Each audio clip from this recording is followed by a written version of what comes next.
Olá, tudo bem? Seja bem-vindo ao canal Meu Momento com Deus. Nessa ocasião nós teremos mais um estudo guiado, mais uma lição da Escola Sabatina, a saber, o encerramento de mais uma semana, a 12ª semana. Para a honra e glória de Deus, nós estamos chegando a mais um fim de um trimestre, a mais um fim de uma lição de um tema extraordinário, onde durante esses 3 meses nós passamos aí estudando, os símbolos, as figuras, as profecias bíblicas e como nós devemos lidar, devemos interpretar tais profecias. Tem sido uma experiência maravilhosa. E se você gosta de assuntos como esse, de estudo da Bíblia, de reflexão, de meditação, eu gostaria de te pedir para você se inscrever no canal, porque é exatamente isso que esse canal ele é voltado para a meditação, para o estudo, para ter momentos de qualidade na presença do nosso Deus. Tá bom? Eu quero convidar você agora, após você se inscrever, agora para nós orarmos, para buscarmos a presença de Deus, a presença do seu Santo Espírito, para a gente poder assim cair de cabeça no estudo de hoje. Vamos orar então? Senhor Deus, estás nos céus, muito obrigado, Pai, por mais uma oportunidade de poder estudar a Tua palavra. Palavra essa que tem sido uma bênção a cada um de nós e tem trazido verdades à tona, verdades que, quem sabe, nós ainda não estávamos apercebidos. E isso é maravilhoso, porque nós estamos deixando a ignorância e estamos adquirindo conhecimento. Conhecimento esse que revela mais e mais de Ti. Ah, Deus, derrama sobre nós o Teu Espírito para que ele nos convença, para que ele nos converta, para que ele seja de fato o nosso consolador, a pessoa que vai interceder diante de ti com gemidos inexprimíveis por meio de nossas orações. Fica conosco, Pai, perdoa os nossos pecados. É isso que nós te pedimos em nome de Jesus Cristo. Amém. Pois muito bem, vamos fazer a nossa recapitulação que nós normalmente fazemos na sexta-feira. E no finalzinho a gente fecha o estudo da lição com o estudo adicional, que é exatamente o tema da sexta-feira. Então, começando com o tema de sábado, nós vimos ali o tema precursores dos eventos finais.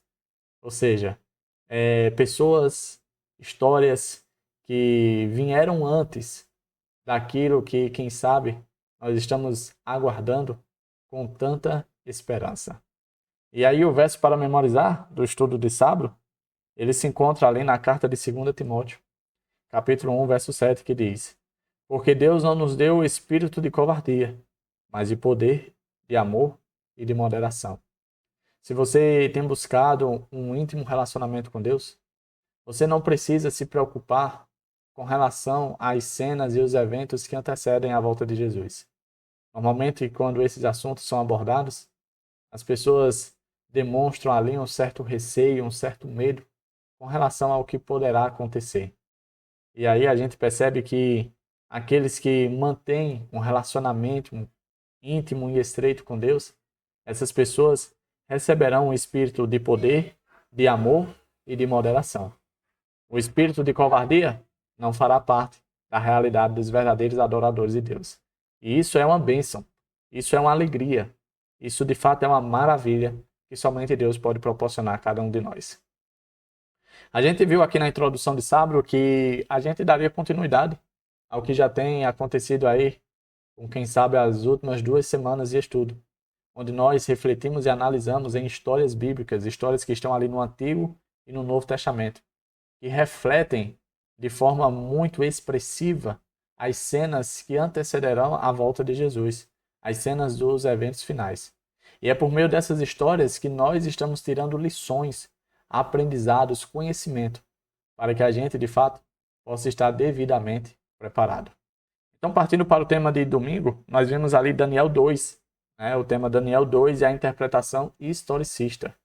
Nós vimos que o rei Nabucodonosor teve um sonho que o perturbou bastante, e ele convocou ali todos os sábios, todas as pessoas importantes do reino, para dar a interpretação.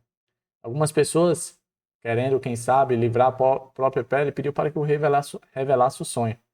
Mas o rei Nabucodonosor, com toda a sua sabedoria, disse: não, não é assim que a banda vai tocar, não é assim que vai funcionar.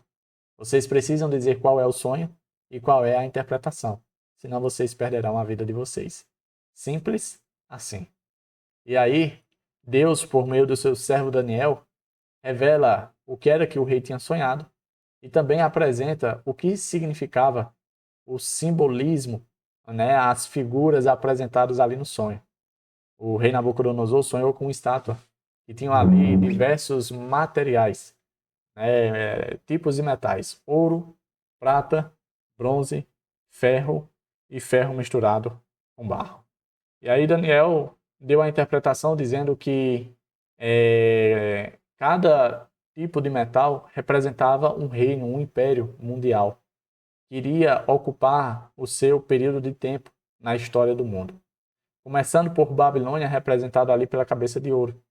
E ali, de forma sucessiva, outros reinos viriam, ou seja, os reinos anteriores iriam cair, iriam deixar o seu papel de atuação, e outros reinos iriam se levantar, ocupando ali o espaço de atuação. Depois da Babilônia, nós vemos de forma histórica e profética que o próximo reino seria exatamente os Medos e os Persas. Depois dos Medos e os Persas, viria a Grécia. Depois da Grécia, a Roma. E assim, depois, os países europeus, representados ali pelos dedos dos pés que estavam, podemos dizer assim, misturado com ferro e barro. E depois desses impérios, viria aquele império que não poderia ser sobrepujado por nenhum outro, que seria exatamente o reino de Deus, que duraria por toda a eternidade. A gente vê no modelo dessa profecia, dessa história apresentada aqui em Daniel 2, qual é a maneira, qual é o tipo e forma que eu e você devemos interpretar as profecias bíblicas. E pelo que a gente viu dentro desse contexto, desse estudo, a maneira é historicista, de maneira histórica, onde a profecia vai se cumprindo de acordo com o passar do tempo. Partindo para o tema de segunda-feira, nós vimos aqui a história, o tema Adorando a Imagem, onde fala exatamente ali da história dos três amigos de Daniel, Sadraque, Mesaque e Abednego, onde eles foram convocados à planície de Dura para, quem sabe, vivenciar a maior prova da sua vida. Mesmo após Nabucodonosor ter tido uma experiência extraordinária com o Deus de Israel, com o Deus de Daniel, ele demonstrou de forma rebelde e, quem sabe, não aceitando ali a profecia, a determinação de Deus com relação ao seu reino, ele decide levantar ali na planície de Dura uma estátua coberta completamente de ouro. Isso demonstrando a sua rejeição aos planos divinos, fazendo com que ficasse claro e evidente que o desejo dele, a intenção dele era que não somente ele fosse eterno, mas que Babilônia também durasse para sempre. Infelizmente, as coisas não são como a gente quer, mas sempre será segundo os planos de Deus. E aí, diante daquela situação, os três jovens foram, podemos dizer assim, testados e provados. E ali, eles não apenas renunciaram às ideias loucas daquele rei, mas também deram um lindo testemunho com relação à fé que eles tinham em Deus. Eu admiro muito a resposta que eles deram ao rei. Mesmo o rei, quem sabe, dando ali uma segunda chance para eles, eles disseram o seguinte: olha, nós sabemos que o nosso Deus tem poder. E se ele quiser, ele poderá nos livrar das tuas mãos, da fornalha ardente. Se ele não quiser, a gente vai morrer e está tudo bem, não tem problema. O que não vai acontecer é a gente negociar a nossa fé, a nossa adoração a uma estátua, a uma realidade, a um plano que não condiz com assim diz o Senhor. E isso é muito importante para mim e para você, porque muitas vezes a gente pensa que idolatria é somente adoração a imagens e escrituras. Mas a gente percebeu no estudo que idolatria vai muito além que isso. Tá certo? Partindo para o tema de terça-feira, o tema foi adorando a imagem novamente. O estudo de terça-feira mostrou que, da mesma forma que aconteceu ali na planície de Dura, em que os três jovens e uma grande multidão tiveram que passar pela prova, o teste, de se seriam ou não obedientes ao monarca, ao rei, aquele que era o governador do mundo, a saber, Nabucodonosor. Assim também voltará a acontecer no futuro, nas cenas no período que antecede a volta de Jesus. Nós vimos ali o contexto de Apocalipse 13, em que fala em que a besta ela irá erguer uma imagem e fará com que as pessoas adorem a essa imagem e a besta. E é interessante que, embora o texto seja de teor profético, a gente percebe uma certa semelhança entre Daniel 3 e Apocalipse 13. Veja que nos dois cenários, nos dois contextos, são não apenas erguido um objeto, um alvo de adoração, mas é posto em evidência o falso regime de adoração, o falso alvo de adoração. Porque nós sabemos que só existe uma pessoa digna de toda adoração, que é a pessoa do nosso Deus, o Criador de todas as coisas. E aí, a forma que nossa fé também será provada e testada é exatamente quando chegar esse momento. Para que eu e você possamos ter condições de dar a resposta certa, de se posicionar de forma correta, é preciso que hoje, nas pequenas provas, nos pequenos testes de fé, eu e você sejamos fiéis, para que naquele grande dia a gente permaneça fiel também. E partindo para o tema de quarta-feira, nós demos um salto, saímos ali do Antigo Testamento e fomos para o Novo Testamento. E aqui nós vimos o tema a perseguição à Igreja Apostólica.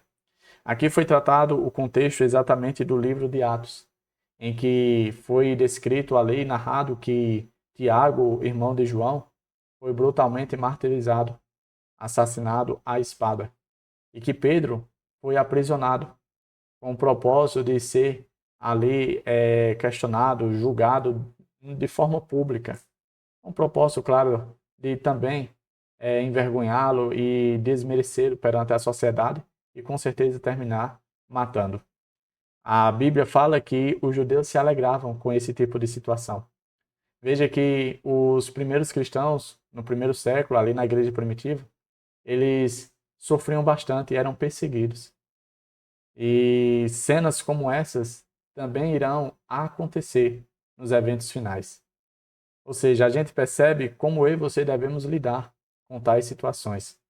O interessante do contexto de Atos 12 é que quando Pedro está ali preso, quem sabe sendo vigiado por vários guardas, ele estava numa situação de completa paz, a ponto de conseguir dormir, mesmo nas horas que antecediam o seu julgamento e, quem sabe, o desfecho da sua vida.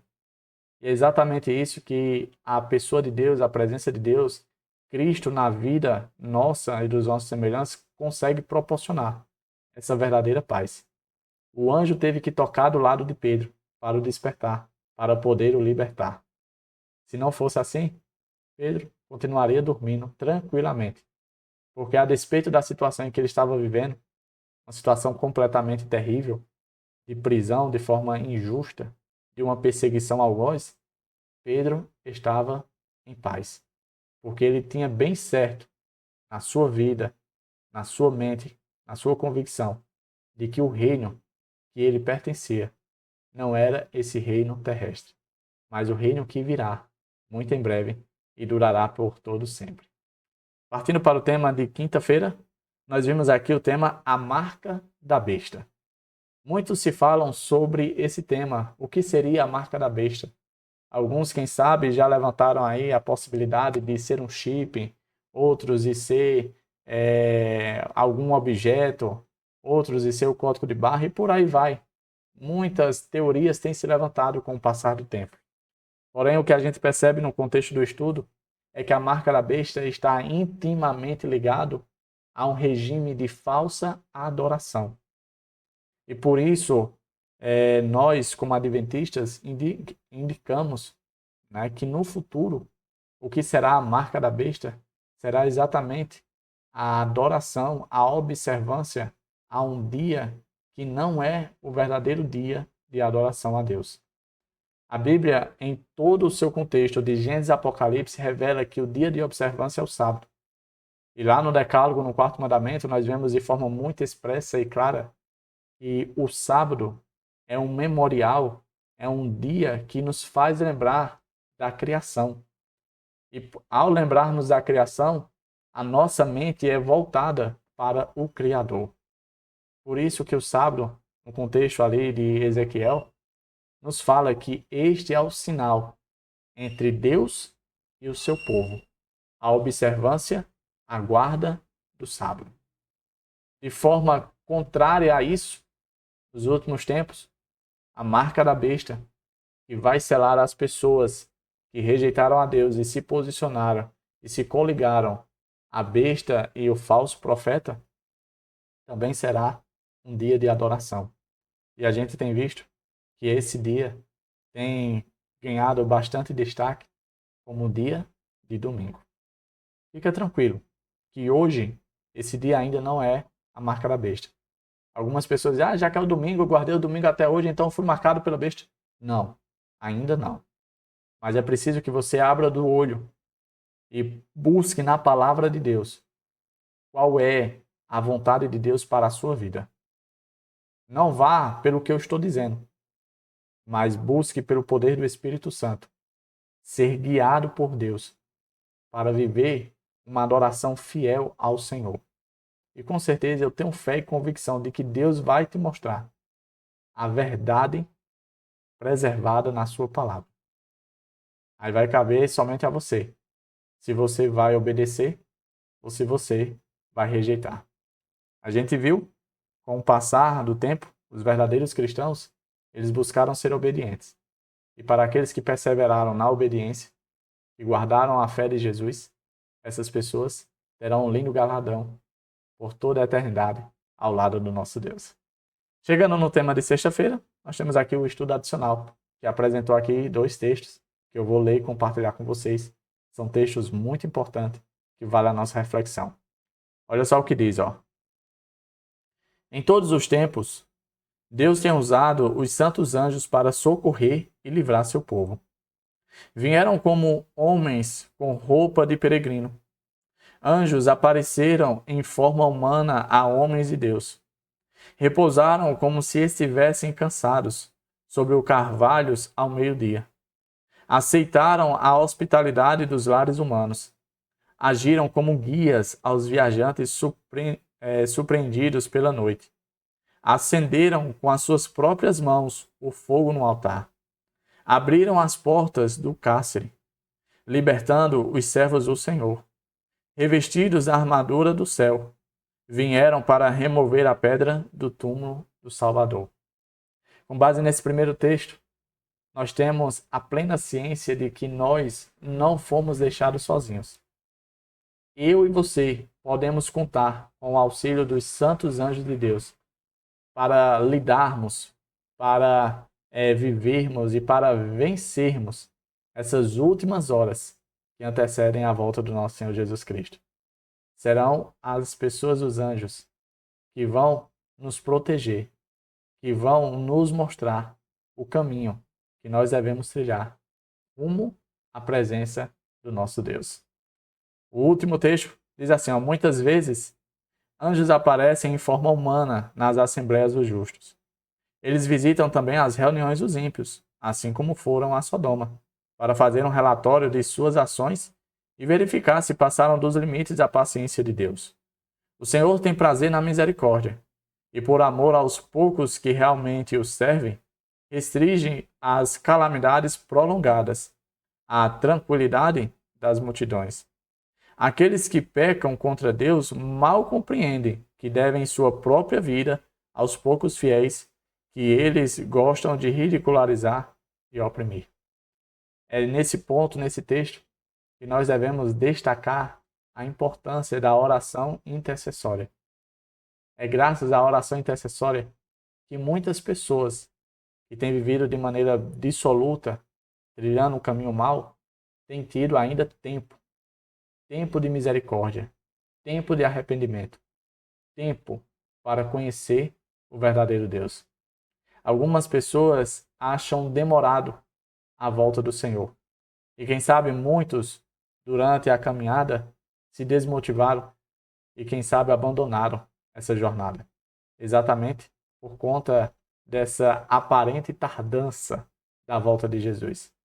Mas Pedro, na sua carta, trata isso de forma muito clara e evidente, dizendo o seguinte: a razão pelo qual aparentemente Deus tem demorado é para que o máximo possível de pessoas possam desenvolver, possam conhecer e possam se entregar por inteiro a Jesus. Que a gente possa aproveitar esse tempo, não somente para ter esse estudo, mas para afirmar e fidelizar a nossa posição com relação ao reino de Deus. Tá certo? Chegamos ao fim de mais um estudo. Estudo maravilhoso. Encerramos mais uma semana para a honra e glória do nosso Deus. Que Ele continue a nos conduzir para momentos como esse de estudo, de direcionamento e de conhecimento.